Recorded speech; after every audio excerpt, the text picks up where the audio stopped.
The introduction of serialized cards into the Brothers War is a gamble that is going to pay off for Wizards of the Coast.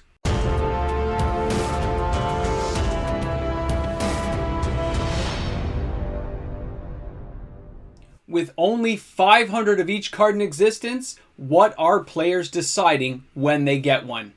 Welcome back, everyone. MTG Moxman here, and thanks again for hanging out with me on the channel today.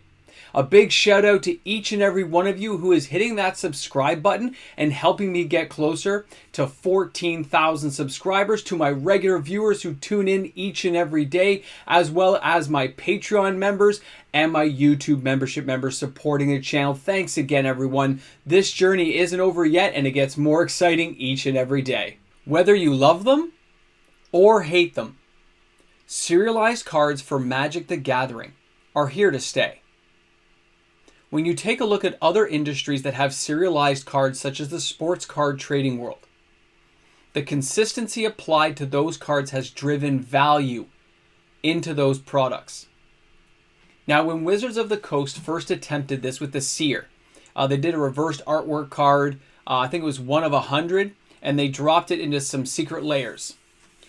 And that was a sounding of the water, a testing to see how the market would react to serialized cards in Magic the Gathering, and they got very good results. A lot of people really enjoyed the idea of something that highly collectible and with high rarity and scarcity being found in the set. Now we have Brothers War, and here they've given us our first real taste of serialization with 1 of 500. That's the amount they've printed of each of these types of cards. Everything from Helm of the Host to Mox Amber, certain cards in the set have been giving this treatment of 1 of 500. And they've started to be found and opened in packs. And Facebook groups have been buying and selling them. Certain stores and LGSs have been selling these cards as they get them in. And the margins on these cards are good. The players are positively reacting to serialization inside Magic the Gathering. This is a cash grab that Wizards put in there that has done very well for them so far in the initial phase right now. Now, if you look back to Kamigawa Neon Dynasty with the ink cards, those have kind of fallen silent. But again, it hasn't been evenly and consistently applied. For success of serialization cards to work, it has to be applied evenly. So with Phyrexia All is One coming into the market, I would expect to see serialization of some cards within that set. Now, if you want to limit it only to a high-priced item like a collector box, you're actually limiting your potential revenue stream. They need to apply it to draft, set, and collector boxes. By adding the chance for serialization of cards inside each of those, you will have players with the means and available cash seeking them out. If you had, let's just say, 10 serialized cards, you could say these 4 cards are only found here, these 4 are found only here, and only those 2 are found in collector. You can break it up any way you want to hash it out, but it needs to be consistently applied, because when you do that, players know what to expect and where to expect to find them, and they can understand they're going to be hard to find. They can understand it's 1 of 500 each and every set, and these are the places that they are always going to be. The mistake that Wizards of the Coast has made in the past is they start mucking around with the formula, trying to find a new way to drive even more value. Remember, Wizards, consistency is the key. Don't mess with things. If it is not broke, do not fix it. Right now, the secondary market is enjoying the serialized cards. There are players collecting them, and it is being traded. That's a good sign right now. So now take your hands off the wheel, don't steer it into a wall, and allow the market the time it needs to decide the value of these cards on the secondary market. We know they're selling well among the Facebook groups, LGSs, eBay. This series of serialized cards is being well received. People like the retro kind of look in the frames. They like that nostalgic feel of looking at some of these cards. So now all Wizards of the Coast has to do is step back. Allow the data to be entered naturally and not forced. And then they can make any refinement they feel is necessary without mucking up the formula. If I was them, I would always keep it to 1 to 500.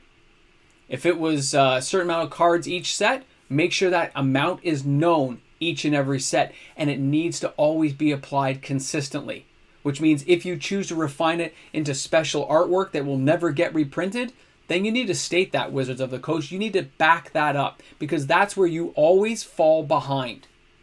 You need to somehow put that in writing, letting the players know that that secondary market of serialized cards is special. It is something unique, and it is something to look forward to.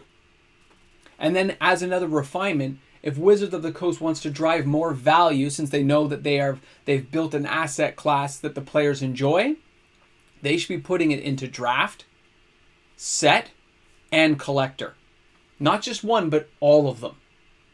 And maybe if they want to refine it further, they say, hey, we're going to put, let's say there's 10 cards as an example. We're going to put 2 in collector boxes that are ultra kind of, they're going to be a little bit harder to get, a little pricier of a card. And we're going to put 4 in set and 4 in draft. The reason you do this is to drive more people into those 3 classes of cards. I want some people buying draft. I want some people buying set. But I want people to be buying those cards. I want them to be opening those packs. I want to drive the consumer into those areas. Those are areas of refinement that I can understand and totally say, yeah, I don't have a problem with that if they are done well. And if it's applied consistently, always going forward. That's the key, that they always seem to make that mistake, right? Is that they just got to take their hands off that wheel. Remember, step away. And as we go forward with this type of new product, Wizards always has that need to mess around with it. I'm surprised by how many players are really enjoying the serialized cards. I love the artwork. I love it myself, but I'm not as thrilled as other players are with this thing. I guess I'm just kind of a reserve list guy, but I can appreciate what players are looking for. And now that you've got them kind of hooked into it, you got certain players looking forward to it, let's hope they do a good job and keep applying the same rule. Let's hope they have some kind of statement coming out. Let's hope they back up their words, because this is where they are lacking right now. They're trying neon ink here. They're trying reversed cards here. They try too many things. They need to stick to something, and they need to always be doing it. You got draft boxes. I hope they don't get rid of them, because some players really like draft. Don't get rid of the set boxes now. Players like set boxes. And there are players who like collector boxes. There are people who can afford to buy each of these products in some form. Either it's a group of people breaking a box up, but imagine how they'll feel if they get lucky and open a serialized card. If it's applied the same way every time, they will know that it is rare. They will know they are lucky when they open one, and they will know it has value. The LGSs will know it has value. They will see money there for those who are looking to trade value in. They will also see a card with a certain level of rarity that has a certain prestige to it. All of these things can drive that collectible nature of a player, a person, an investor. Even the boxes on the secondary market will hold more value because they could have some kind of serialized card in there. And that's what we're talking about. They will be consistently applied. They will be well received consistently. You won't have a burning out of the market. At least I don't think you will. This is still early days. But the sales right now are showing me players are accepting them, and in some cases it's excelling. Players really are talking highly about how much they are enjoying opening these. So I like that idea. I mean, it's a cash grab, but it's a cash grab that is paid off for Wizards and done very well, at least in the initial stage. Will this continue through? What happens on a second wave printing? Is there actual serialized cards being added to a second and third wave?